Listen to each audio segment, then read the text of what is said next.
And now I would like to introduce Director of 10X Effect, Chris Mohritz. Hello everybody, this is Chris, and I'm happy to be on here. I guess we can just go ahead and jump right into the webinar, is that right? Okay. Welcome everybody. We're going to be talking today about customer experience and what it takes to actually create an exceptional customer experience for your customers. And we'll keep things pretty basic. There's quite a few slides here, so we'll move fairly quickly. And as Ray just mentioned, we'll be recording, so you have access to this after the fact if we're going a little bit too fast for you. But I want to make sure that we cover all the basics here. And one thing I'll kind of mention is that oftentimes as business leaders, we look at technology to start solving our problems. And I'm actually going to somewhat avoid that. We will be talking about technology fairly heavily, but the solution to this problem, customer experience is not a technology problem. It's actually an empathy problem. So we're going to focus on relationship building basics, kind of looking at the fundamentals, and then talking about technology in the context of how customers are using it, and then also how we can use technology to kind of enhance the relationship building stuff that we will talk about as we go through this. And the majority of the conversation will be around statistics. I'm a big numbers guy, so we'll talk a lot about research studies that have been over the last several years, and look at what customers really want, what they really expect, and then kind of reinforce that. Hopefully there's nothing really new here for you. It's just kind of reinforcing what you already know. Okay? So as we go through this, several points we'll kind of target in on. Number one, obviously, why do we care about customer experience? What is the main reason that is a critical point, and why specifically now in time is that important? And then also, what's in it for you? What do you stand to lose if you're not really focusing on customer experience? What do you stand to gain? And then again, I'm a big numbers guy, so we'll look at what is the real target here. When you talk about creating a better customer experience, what does that actually look like? And then what can you do right now? We'll start talking about action steps. And then again, I'm also a big proponent of, things move very quickly in our world these days. Technology drives us at a really kind of an exponential rate. So not only do you need to be building your business today, but also thinking in terms of where it's going to evolve into over the next couple of years. We'll look at not only what you can do right now, but also what you want to keep in the back of your mind as you move forward and kind of evolve your business. So let's go ahead and jump right into it. So why should you care about customer experience? And the reality is, customers today are empowered with technology really beyond anything they've had in the past. And I'll give you a little bit of statistics on that in a couple slides here. But at the end of the day, customers have access, with the internet and globalization and all the other things that are kind of happening in our world, customers have access to really an unlimited number of choices and pretty much anything they can think of, which has really shifted the control of the brand relationship from the business, where it's traditionally been, to it's now in the consumer's hands. And that really makes it difficult for businesses to compete on what would be a traditional differentiator, which would be like price and product quality, that type of stuff. So at the end of the day, this really comes down to the customers now control the brand relationship, and it's really up to the brand to develop better experiences for those customers to attract them. Okay, and Gartner, famously predicted a couple of years ago, customer experience is now the new battlefield, and that's really kind of the core concept here that we're talking about. It's really kind of reinforcing why they said this, what this really means for businesses moving forward, and how you can take some action steps to really kind of jump on this. Okay, so there's a few different studies that I'm going to use as we go through this presentation. This one is done by Salesforce.com, and it's fairly recent. I think they actually put it out last year. But they have some great details, and they list out the questions that they ask the customers. They break it out by generational segments, but some really great information here is provided. And as I mentioned before, the real core driver that's really caused this change, this shift in power, is technology, right? And specifically, it really comes down to mobile technology. Consumers have access to pretty much anything they can think of as far as asking questions, staying informed. Obviously Google is the main player in that space, but the responses we're seeing on the screen here are, technology helps keep customers feel more informed because of technology. They allow them to switch between brands. That makes it very, very easy to find a counterpart if they have a bad experience with a particular brand. Makes it very easy to find somebody else that they can do business with. Feeling empowered is really a really important piece here. And also kind of adjusting how the expectations are laid out. We'll talk about this a little bit more in future slides, but Technology has really shifted how consumers expect brands, how they interact with brands, what they expect from brands, and then also how they actually decide which brands to do business with. Okay, so today's goal, as we go through this presentation, again, very much a numbers guy, so I really want to put some hard statistics around what customer experience looks like, why it's important, and then what you can actually do moving forward, and then hopefully really kind of build a case for if you don't already have any customer experience specific initiatives in place right now, hopefully I can kind of build a case for getting those up and running right away, and then I'll provide you with some kind of easy ways to get started. And again, as I mentioned this in the beginning, I don't expect this to be anything new. I'm hoping to just reinforce what you already know, and then hopefully give you a little bit more confidence to move forward on specific initiatives. Okay, and this is, I'll kind of give you the punchline up front. This is, if you take away nothing else from this presentation, this really is kind of the core concept, which is basically, as business leaders, we've really been trained to think in terms of, to view our customers through the eyes of our business. But now that this power shift has happened and customers really kind of control the show, you really want to shift that from that inside to out thinking to now outside to in thinking, which is basically viewing your business through your customer's eyes. That's really kind of the shift, going from viewing your customers through your business eyes to now looking at your business through your customer's eyes. So again, that's the main takeaway. If you take away nothing else from the presentation, if you get that, I think this would be a success. And we'll kind of, as we go through the rest of the presentation, we'll kind of build on what that actually looks like and how you can actually put that into effect into your business. Okay, so we'll kind of dive into some of the metrics here. So what do you stand to lose by, if a business were to ignore customer experience as a kind of a dedicated initiative, what's on the table to be lost? Okay, as I mentioned this before, it's very easy for consumers to switch brands. So like we mentioned a couple slides ago, that the choices are pretty much endless. And this is a study that was conducted, I think, in 2011 by a company that's now owned by Oracle. And by the way, there are links at the bottom of the slides here. You guys will have access to the slides if you want to take a look at all these resources that are available to verify the numbers. But back in 2011, it was close to 90% consumers started doing business with a competitor after a poor experience, right? And I think that's probably pretty common knowledge today. Hopefully that number really kind of reemphasizes how important this is that, if 90% back in 2011 we're making shifts, imagine what that number looks like today, right? And then also 50% typically will give brands about a week to respond to a specific complaint or question or whatever it may be.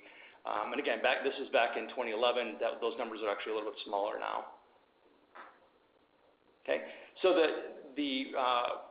kind of reinforce this is actually the Salesforce.com study that I mentioned earlier.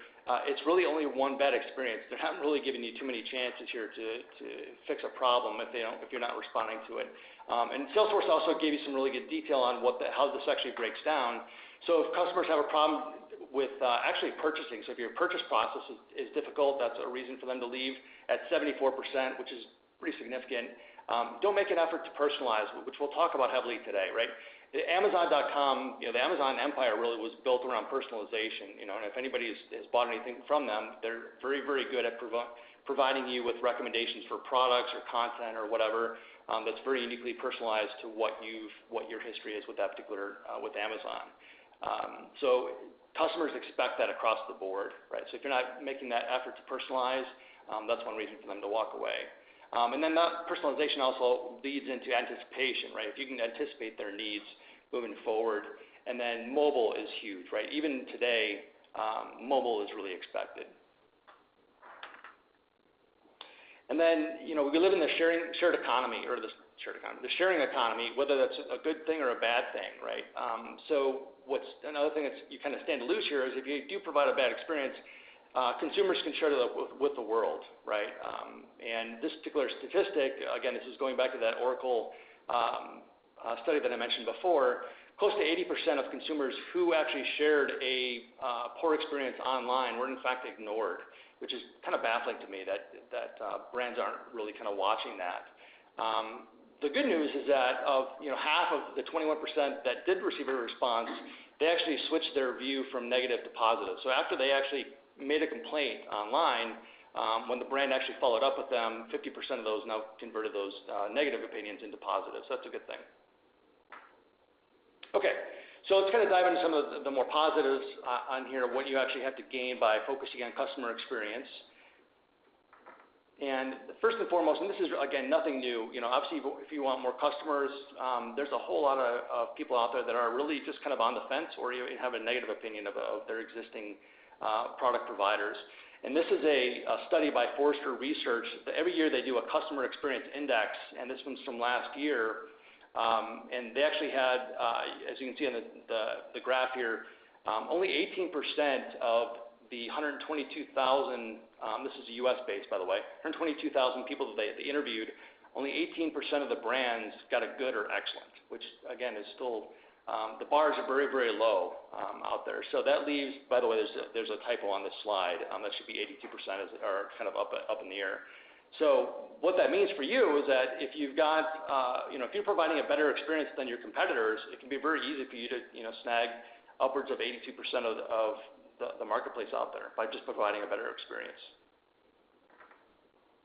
Okay, and then also charging higher prices. I'm a big proponent of, creating initiatives for the business that actually pay for themselves. So the cool thing about this particular scenario is we actually have some hard numbers from customers, and this is pulled from a study in 2014 by American Express, where they actually confirmed that 68% of the consumers that they interviewed were actually willing to spend more money to get a better experience. Even if they got the exact same product, they were willing to spend more just for a better experience. And they actually put a number on that, and they came back and said, I would be willing to spend 14%, on average, 14% more just for better experience. So let's kind of dive into that a little bit. And I'm a consultant, and I do, one of the things we talk about with my clients is this concept of a happier customer cycle, which is basically kind of allowing the customer experience initiatives to pay for themselves. So if we take that 14% that we talked about before, that 14% that customers confirm that they'd be willing to pay more for, if we go ahead and start putting together a better customer experience and then raise our prices, whether it's 14% or 2% or 5%, whatever it may be, you can now use that to generate a better experience, then turn that into a cycle that actually pay for itself. So just as an example, this is actually, these numbers are based off of one of my clients. They've got an existing product that they sell for $50. It costs them $30 to produce it. They sell $2,000 a month, which gives them a gross profit of $40,000, which is the 50 minus 30 times 2,000. Fixed cost of $30,000. That leaves them, a net profit of $10,000, just the way that they're operating today. Now, if they were to actually put in place a 14% price increase, that knocks them up to $57. Unit cost stays the same. Unit sales stay the same. But it bumps their gross profit up to $54,000. Fixed costs stay the same. Now we've got a net profit of $24,000, which gives them $14,000 in the bank that they can use to create an even better experience for their customers, and then use that to drive some business development initiatives internally. So it's a great way to raise capital to actually further, improve the customer experience or expand it to different products or whatever you want to use that money for. Okay, so now we've talked about the benefits, kind of the downside of it, and let's actually dive into some of the mechanics of how you actually create a better experience for your customers. And again, I'm a big numbers guy, so let's go ahead and actually set a specific target that we can go after. Customer experience is a very nebulous term, so we want to kind of narrow in on what the actual metrics are that we want to look at. And knowledge is power, so let's get a very clear picture of what you want to focus on. Okay, so first of all, let's actually define what customer experience is. Like I said, it's kind of a nebulous concept, and it gets thrown around quite a bit in hype circles. So let's actually kind of get a little bit of a concrete view into what this is, what we're actually talking about here. And this is the definition from Gartner that they put out last year, Gartner Research. And the key takeaway here, so they call it discrete moments that together strengthen or weaken a customer's preference, loyalty, and advocacy. And the key takeaway here is that it's not one moment, right? It's multiple, it's a sequence of events that generate that experience, and that experience can either strengthen or weaken the customer's opinion of your brand, right? Which that opinion then leads into loyalty and advocacy. Okay, so that's what actually we're looking at here.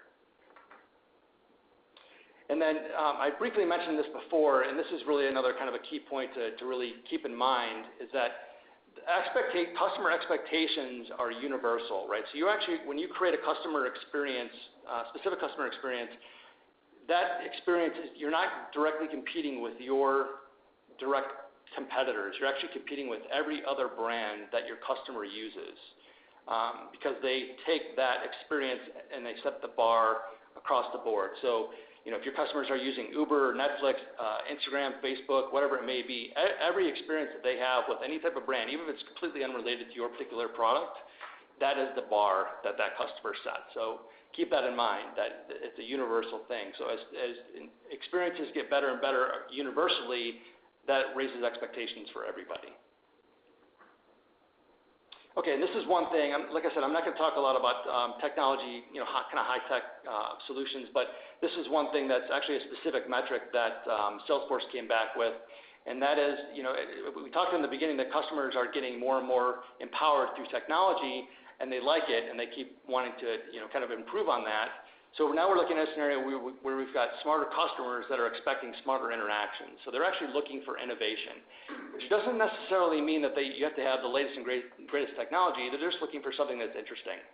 And within the context of the slide here, we have a list of mobile chatbots, augmented and virtual reality, artificial intelligence-powered apps, and Internet of Things. Most of those you can pretty much put kind of back burner if you're just getting started in this, but one specifically is mobile, right? If you're not focused on mobile today, hopefully that's been hammered down, through your business over the last few years specifically. If you're not focusing on mobile today, you're definitely hurting yourself in the experience department. The other ones you can kind of put on the back burner and evolve towards, but just be aware that customers are expecting better and better experiences moving forward. Okay. So again, most of this is just relationship 101 stuff, but I want to put some real numbers around this to really kind of reinforce the points and to really kind of give you some specific metrics to look at and points of your business, points of your experience to kind of focus on. And this one comes down to people have been using Twitter and all the other social media sites for several years now, and they really are very accustomed to developing human-to-human relationships through technology. Right, so they're expecting that from their brands as well. So they don't want to be treated like a number, right? They're looking for a human connection, and then they use technology to enhance that connection. Okay, familiarity, and this kind of comes back to the personalization stuff. If you're familiar with going back a couple of decades, the TV show Cheers, where they had the song that everybody remembers your name, right? It's a very comfortable place to walk into, where somebody remembers your name and you have that personal appreciation, right? Everybody wants that. And this is a very high number here. This came back at 75%. And again, this is coming from the Salesforce study that I referenced to before. And by the way, most of these numbers that are on here are consumer focused. If you happen to be a business, a B2B business, the numbers for B2B are actually a little bit higher. So just be aware of that. Okay. Real-time interaction. So speed is huge, right? We've all been trained heavily over the last several years through text messages and push notifications and instant notifications, and everything else happens faster and faster every day, right? That speed is everything. And the whole concept of having to wait for anything is really kind of going by the wayside. And I'll give you a couple of tools moving forward as that unfolds. But the whole concept of getting stuck on hold on the phone or whatever it is, that expectation continues to rise, that people want things to happen faster and faster. Get a drink of water real quick here.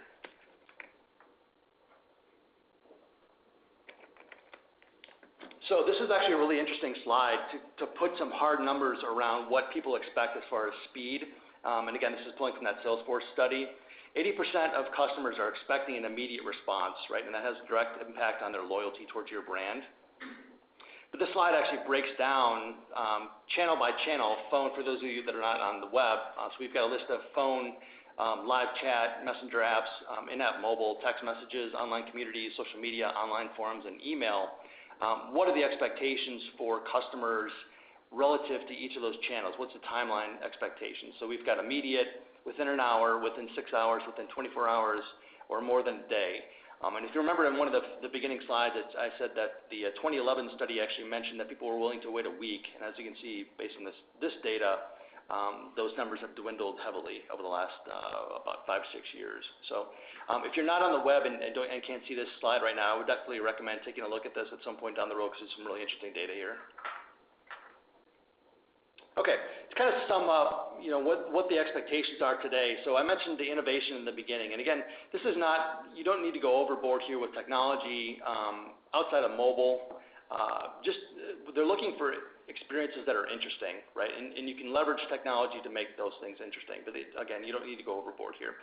Personalization, you definitely need to focus on heavily. That's really an expectation. That's pretty universal. That started with Amazon, in my opinion, and that Amazon has really kind of set the bar over the last several years about what people expect. So definitely put some initiatives in place around how to actually personalize your experience. And that goes, again, that's a pretty universal thing. Even if you're not an e-commerce store, or you happen to be a B2B business or whatever it may be, being able to personalize the experience and personalize the recommendations for how you actually interact with your customers is going to be very, very important. And a consistent experience, right? Everybody wants to have their whole, remembering my name and all that kind of stuff, and speed. So those four things, I think, if you focus on four things, it's really those to kind of get you up and running and quickly. And as I mentioned before, the bar is still pretty low. The 18% had a good or positive opinion of the brand, that metric we mentioned in the beginning. So these four things alone will put you high on that list, I believe. Okay, so what can you do right now? So we've kind of walked through, what do you stand to lose? What do you stand to gain? What are the actual metrics you want to take a look at, which is the four we just mentioned? And then what are the extra steps you can put in place right now to actually get this up and running? And as I kind of walked through already, the bar is still pretty low. You don't need to go overboard here. You can keep this things pretty simple to start, and I've already mentioned you can kind of make it pay for itself. But keep in the back of your mind, there are some technologies, specifically artificial intelligence, is coming down the pike pretty heavily, and I'll mention that towards the end of the presentation, that is actually going to shift the speed at which expectations rise considerably. So that's happening in about the next 2 to 3 years. So now is really the time to get started on this, really kind of nail down the fundamentals, develop a very good relationship with your customers, and then you can leverage those tools moving forward as they roll out. Okay, and again, it's really kind of the small things. This is just kind of reiterating the stuff we've already talked about. But at the end of the day, it's about empathy, right? It's again, relationship 101. It's about understanding your customers, understanding their expectations, and then delivering on those expectations, and understanding how they view your business. So looking at it from the outside in. Okay, so here's, again, we've already touched on this in a few different metrics, but it's still kind of baffling to me that so many businesses just don't respond when customers mention them on the web or whatever it may be. And what we're looking at here on the slide is an example from American Express, where a customer actually sent out a tweet complaining about service, right? And within 3 minutes, American Express was able to respond and put the person in direct contact. And so many, the metrics we had in the beginning here were 80% of these type of messages get ignored, right? And whether that's the brand actually actively ignoring it or just not aware that it's even happening, the expectation is today that customers assume you're watching and are paying attention, and they expect a response. Nobody likes to feel ignored, is what it comes down to. Okay, self-service is a big one, which is again a huge business driver. I'm personally one of these people where I like to just answer my own questions instead of having to reach out to somebody. So make it easy for them, right? Website usability is really what this comes down to. If you want to spend any money based on the conversation we're having today, it's around website usability. Actually putting together something formal to make sure that it's very, very easy for people to get access to the information that they need on your website, on your mobile app, whatever it may be. Okay. And again, speed, we're going to hammer on this one all the way through the webinar. And there's tons of free tools that are available out there. You can take advantage. It's just a question of taking the time to actually look at what's available to you, and then just getting them set up to actually work to work to your advantage. Okay, and being available, right? The tweet that I mentioned earlier from American Express, right? So Twitter actually has a built-in function where they will automatically send you an email when somebody mentions you online, right? You can just take advantage of that and then automatically respond. But the takeaway for this particular slide is that people are working around the clock, right? So you can't just be open from 9 to 5 and then meet expectations based on a global marketplace, right? Or maybe even your customers are working in the middle of the night and they have a question. they need that to be answered right away. So either you have a team that's monitoring for that stuff on the off hours, or you have it set up where they can actually get the information they need easily on your website. So being accessible all times of day really is what this one comes down to. And then personalization, we talked about that pretty heavily. Segmentation is a big, a discussion point in marketing, and that you really need to go beyond that and really kind of uniquely personalize, not by group but by individual. And the great part of this is that customers are aware that there are limitations, right? And they're more than happy to share their personal information to help you personalize their experience. So don't be afraid to ask for the data, right? So this is a slide, again, going back to the study from Salesforce.com, and they give specific scenarios here where customers are more than happy to share personal information to get more personalized experience, specifically personalized offers or discounts, an in-store shopping experience, and then product recommendations based on their needs, their unique needs. What this comes down to is we've just got so much information on the web these days that people just don't have time to actually search. They want things brought to them. And that's really what the driver of this personalization. They want to make sure that you can provide them with proactive notifications of stuff that's relevant to them. Okay, so to kind of sum up this list, what are the factors that actually go into loyalty? What actually builds loyalty? Why do customers actually commit to specific brands? And first and foremost, obviously, it's friendly. If you don't have your customer staff isn't, putting on a friendly face for your brand, that's definitely something you want to take a look at. Obviously, with Zappos here in Vegas, they basically built their brand on the friendly customer service. So obviously, that's important. Making it easy to find information, we talked about that, and then of course the personalization. And if you really take care of those three things, the good reputation aspect should take care of itself automatically. But I would say the main takeaway for this particular slide, that make it easy and the personalization. If you walk away with two initiatives that are worth pursuing today, those are the two. Make things easy for your customers on your website, in your app, whatever it may be, and then start personalizing their experience. Okay, so now we've kind of talked through the action steps. Let's kind of talk about what there's action steps you can take right now. Let's talk about what's going to happen here in the near future. And I've already alluded to this, and I'm going to pull heavily from, if you're familiar with the consulting from the global consulting firm Accenture. Every year they do a trends analysis, and the number one trend that they're talking about right now is artificial intelligence. And specifically, this is a slide that actually pulls from their study. AI defines customer experience moving forward, right? So this artificial intelligence is going to basically take over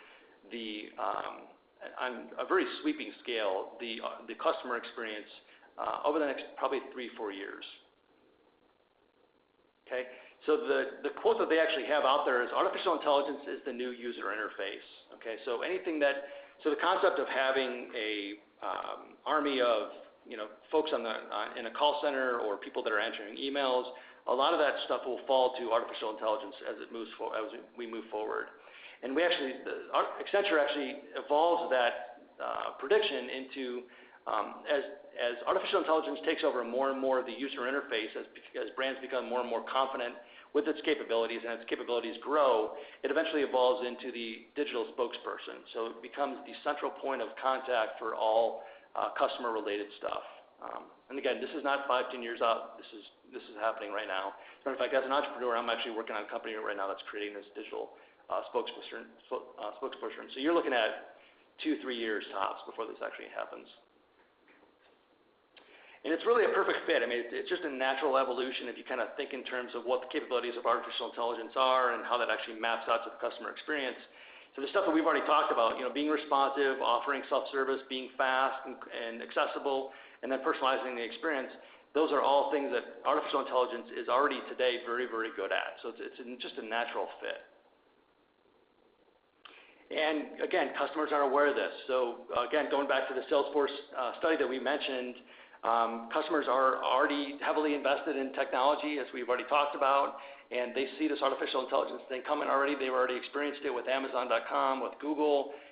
All these major technology companies are already heavily leveraging artificial intelligence to drive their experience. So that is the bar that's being set across the board. So they actually put a year on it, 2020. Customers are expecting basically an artificial intelligence-centered experience within their life. So specifically what we're looking at here is smart home technology, smart connected devices within the home, and then vehicles, right? So all of this stuff is driven by artificial intelligence. And then I apologize for the blurry slide here. This is actually another slide directly from the Accenture study, and I think it was actually worth pointing out here. Not only are these guys predicting that artificial intelligence becomes the single technology that drives user experience, but it actually becomes a key point of distinction. So this becomes the core differentiator that differentiates your business.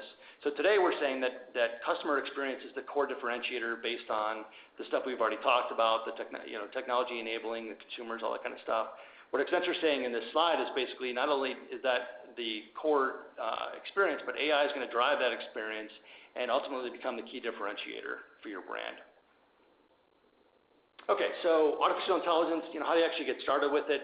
And these are three things. I work heavily with artificial intelligence, so I'm more than happy to answer any questions if you guys want to move forward. My contact information will be made available. But these are actually three very usable open source projects that you can use for free to just start playing with yourself.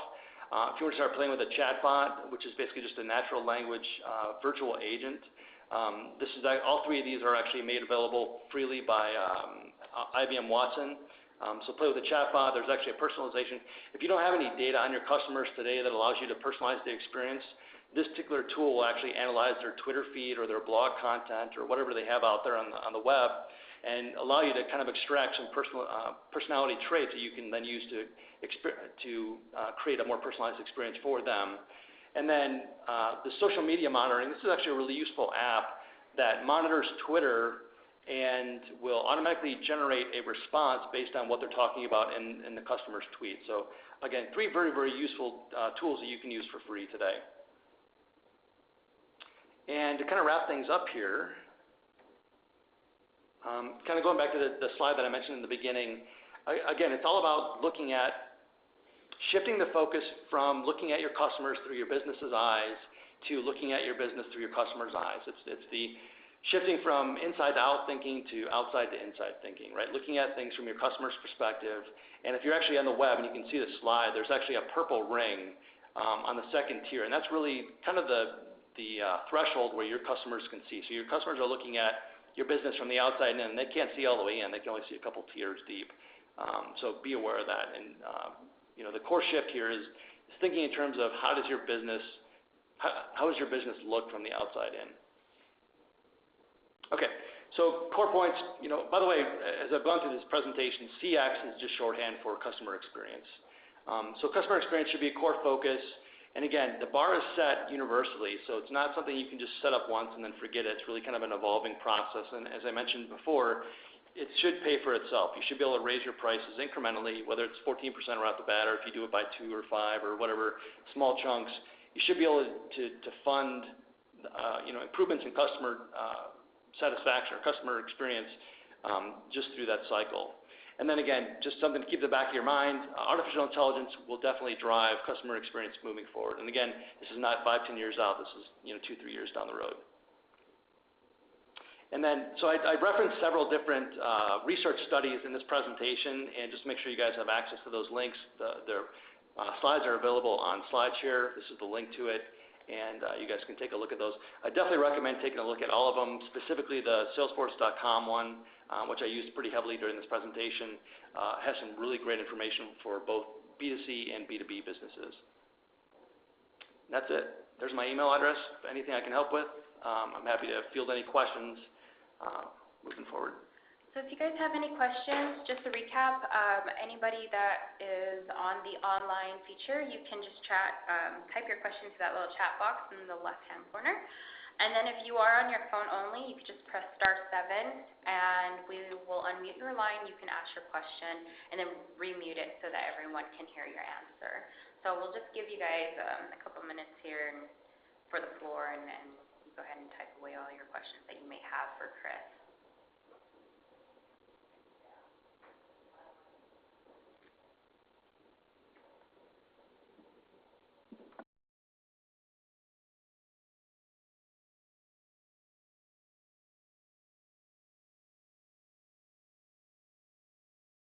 just or something. So I've got a couple questions here that we can kind of answer quickly. Most of the statistics that I had on here were consumer focused. What do the numbers look like for B2B, and just kind of reinforce. The Salesforce.com research study does talk heavily about B2B businesses as well. The reason I used the consumer-focused numbers on this particular webinar is because the B2B numbers actually looked very similar to it, and were actually in most cases were actually a little bit higher. So all the statistics on here should apply to businesses, B2B businesses as well. Another question we had come in is regarding artificial intelligence. Where would you recommend a retail store start? And I would recommend taking a look at chatbots to get started.